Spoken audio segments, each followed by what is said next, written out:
Hello everyone, my name is Oksana. It's road to Edoverse Weekly Edoverse Insider the 50s. We deliver the news about the creation of our project Edoverse. And Tokugawa-san, would you please open the session today? Thank you, Oksana. Hello everyone. This is Iehiro Tokugawa. Now, it's the 50th Edoverse Insider already. And the topic I'm going to talk about starting today for the next couple of times is Yoshiwara. And many people would say that if it's about Edo, they can talk another 50 times about 50 weeks about Yoshiwara all the way. And this is because Yoshiwara is the red light district of Edo. Now, some people think that this represents all of Edo culture, which is, well, naturally only halfway true. The thing is that, like in many pre-modern and in particular non-Christian countries, women's standing in traditional Japanese society was very low. So you have to keep that in mind. But you see, Edo started as pretty much a man's world. It's not that men are dominating, but there's simply only men.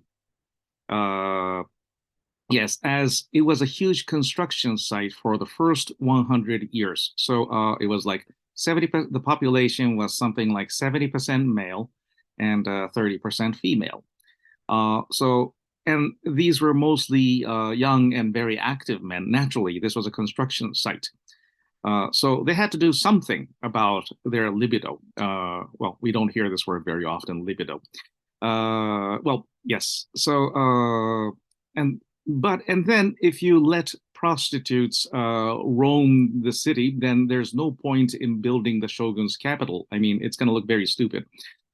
So they came up with an official red light district, and that was Yoshiwara. And it was somewhere, I think, near Nihonbashi at the beginning, but with the expansion of the city, it was eventually moved to its current location, which is somewhere to the northeast of Ueno right now. And actually, most of Edo City was under curfew. There were gates between neighborhoods, and people cannot roam around after dark. But Yoshiwara was the only exception. So this was a social quarters as well. And the various prostitutes, there was rank, and then the highest ranking was called Tayu, I believe. And well, it's commonly referred to as oiram, but the exact wording was Tayu. And so she dressed well, and she could actually refuse to take clients if she did not like. So men competed, and men of high standing, because yes. Well, her services were very expensive. So men of very high standing had to compete for the favor of a prostitute, a courtesan, actually. So that was very new, I believe, in Japanese society. So you see, just like the ooku, it's very grotesque from contemporary eyes, the 21st century sensibilities, but it did give some kind of an opportunity to women of the time. And so how it actually functioned and its exact size, how many women were serving, what kind of regulations were there, these details I would like to get in after next week. Okay, so thank you very much. Thank you very much, Tokugawa-san. And JJ, could you please join us? Yeah, thank you, Oksana. Hello, everybody. We are planning to have some event, the booth in front of Hikarie, located in Shibuya, because we just got kind of a partnership with Tokyu Fudosan, and our Katana NFT is going to be shown up just in front of Hikarie, but only those creatives is going to be AR. So you have to show the smartphone. You have to look through the smartphone, and then if you using the camera function, then the AR katanas is going to be shown up to your eyes. I think it's so exciting and interesting. We hope some of you come to see our event and also booth. So the time is supposed February 7th. From tomorrow until 12th. It's in terms of AR, And also we are going to have some booths for 2 days. 2 days means maybe around February 10th. February 11th and February 12th. We're going to have staff there, and then we are going to give some presentation about the whole project and landscape of Edoverse. And some of you guys can register whitelist there as well.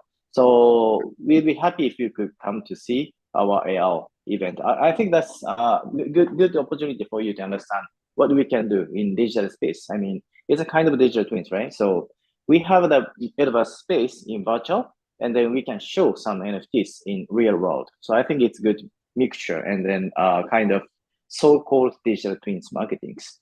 And then the other thing I'd like to share with you is Zeni. We are currently working on realizing the tokenomics we've discussed so far from the very beginning, and then it's time for us to implement our tokenomics, including DeFi, including merchandise, including peer-to-peer transaction, anything is going to be included in this space. Of course, with implementing gaming function. So our team Sequin is currently keen on not only the building itself, but also the contents of system. Like, say, for example, if we jump into that space, we can create some kind of NFTs, customization, and we can put some items to the avatars, blah, blah, blah, something. So we have to create the system inside to allow the users to, equip some items or some like katanas or shields or something.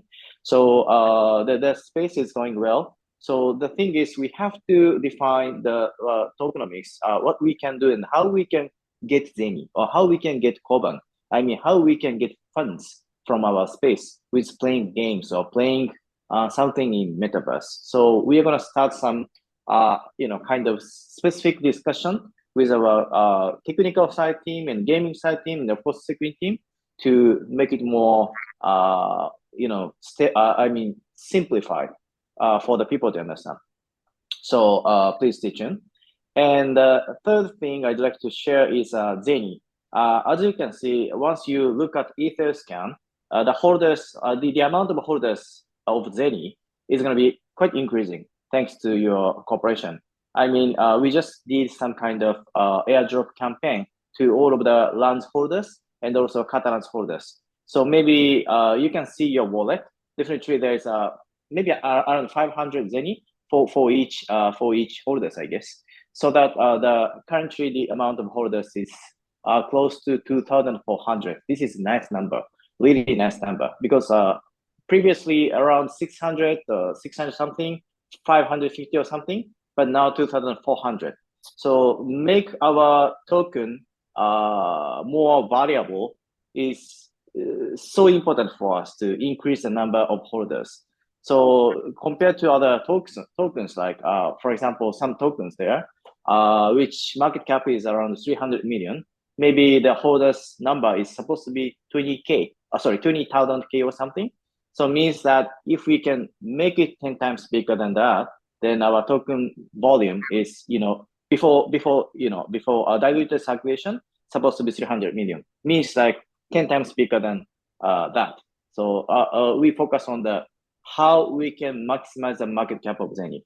And this is really nice and important for all of your related parties, right? And after that, we are gonna start to, great marketing for Koban as well. So in terms of Zeni, we keep discussing with Iehiro-san, of course, and also Dominic and Nachi and some of the parties to, accelerate our staking campaign. So we would be happy, maybe some new announcements to all of you coming around next week or 2 weeks later or something. That's going to be maybe fruitful for your personal wallet and personal funding. Yeah. So stay tuned. That's enough from my side. Thank you so much. Thank you very much, JJ. And we have today with us Martin. Hello, how are you doing? I'm very well, thank you. So it's the 50th episode, and I guess that's the golden anniversary number 50. So kind of made me think of Golden Guy in Shinjuku. Don't know if you've been there, but lots of tiny bars lined up. And I was just listening to a friend tell me an anecdote about a visit he made to Golden Guy recently. And there are so many foreigners there that a lot of the bar owners are now quite depressed. They're always having to serve foreigners and not having the same, local customers that they used to have. I think that is an indication of how trends in the real world operate, and perhaps it's kind of mirrored in Yoshiwara by the trendiness of certain courtesans. So Tokugawa-san has a trendy T-shirt on. You've got the Verdi Uniqlo shirt on, right? But I was just wondering. I mean, this can be for next week, but how were the trends in Edo disseminated? Who were the tastemakers? And what about a certain courtesan made her more or less popular? Is it the face, or was it the body, or was it how they dressed, or their talent in playing musical instruments or dance? I'd be very, very interested to know what it was that fascinated the upper blondes of the denizens of Edo. So that's just a thought. But last week I actually went with a colleague of Dominic's to a classical Japanese music event. So we listened to some shamisen music, which was quite inspiring. But it was held in Mejiro. And I'm interested in Mejiro because I used to live in Nakameguro.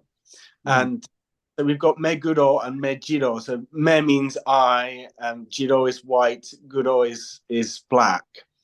And apparently in old Edo, there were 5 gates to the city, and each one was guarded by a demon with different colored eyes. The only 2 that remain are Mejiro and Meguro. No one knows where the red-eyed, blue-eyed, or yellow-eyed demons were, where those gates were. It made me wonder whether we were also planning to have gates in the Edoverse for Edo, and perhaps they would have some kind of spiritual significance, or only certain class of people can enter through this gate or that gate, and perhaps there are ceremonies and matsuri and things that surround that are kind of related to those gates in a way. Just a thought. The other thing it made me think of was obviously in a metaverse like this, we're going to have a very rapidly evolving law. And I wondered if there's going to be some centralized way of recording the law and perhaps disseminating it to the other denizens of the city or the metaverse. So, perhaps in this quarter, such and such an incident has taken place, or a new thing is open. I don't know how news was distributed in Edo, but I think obviously we have a kind of techno version of Edo, and it would be nice to have this sort of, obviously it's a shared world building exercise. We have lots of people contributing, and there should be maybe some kind of trigger for a certain level of significance for a certain event, and if perhaps, obviously maybe we have to a moderator or someone watching that, but we can say, such and such a samurai just achieved this level, or such and such a person just opened this thing in this quarter, or blah blah blah. But that's something I thought that perhaps should be built into the Edoverse, so there can be like a bulletin board. We have like Keijiban, the notice boards around the town in Japan, and this is a way for people to kind of post announcements to the world. I have a fantastic book called The Writing on the Wall, which social media has existed for thousands of years, since the Greeks were writing things on walls. And so, yeah, perhaps this is something to bear in mind. How are we going to record the events? And perhaps that would actually, you can go in and immerse yourself in the system, but it might also be fun to just hit the Keijiman, read the news, see what happened in the past few days. Who's been sent to hell for doing naughty stuff, and who's done this, that, and the other. Yes, that's my 2 cents for this week, guys. Thank you very much, Martin. I feel myself responsible for this problem with the law because I was telling about killing people in Edoverse last time. Oh yeah, so I mean history law, not like judicial. Yes. Really? Yes. So it's LORE, pronounced the same as judicial law, but it's the in the Lord of the Rings, what's the law? The law is that this character did this in this year, and it's all fit. You mean like the rank, kind of, yes? Yeah. Sorry. Yes, a real scandal could be made into a kabuki play. Oh, wow. So that is the extent of you scandalizing people, and people can compete on that as well. Right. So in English, we have these nursery rhymes. Jack and Jill went up the hill, and Humpty Dumpty had a great fall. They are all satirical poems that are lampooning figures of the day, and talking about scandals. So yes, I can see how you could maybe even have a haiku or some other poetic or song-like retelling of a scandal. So very interesting. Wow, it will be very fun. Yes, thank you very much, Martin. And Dominique, could you please sum up today's session? Okay.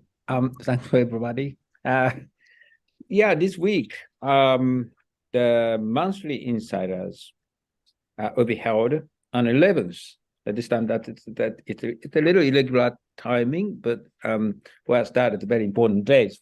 Anyway, time should be 12:30 lunchtime in Tokyo. So in this case, please just calculate that in an overseas basis. But we hold this monthly insider that updating all the projects and also progress of Edoverse. Actually, all the members are so busy just doing that at the tokenomics and also 3D space development and the gaming planning and also development now. So we have the many things to do. At the same time that before we start up Edoverse, we actually planning a lot of events. And then, you will see a lot of things that, as again mentions, we just hold a Shibuya, the Hikarie project in Tokyo, and also the Zeni, some more sort of revitalizations. So we have some just good plan for the Zeni holders just to have very big benefits, and then we are now planning. Just before we open Edoverse, that we have some satellite space that we might just hold at the museum events. We might just start create the ukiyo-e museum first, and that actually you can just enjoy just getting into the space that you can enjoy the whole ukiyo-e galleries in the museum, and then also you can buy the ukiyo-e NFT too. So we have many things to do, and then please just wait for a little more, just in the 5 days, just to the 11th of February. Okay, thank you. Thank you very much, Dominique, and yes, thank you everyone for listening. And we will meet at the monthly insider this week. So goodbye, see you there.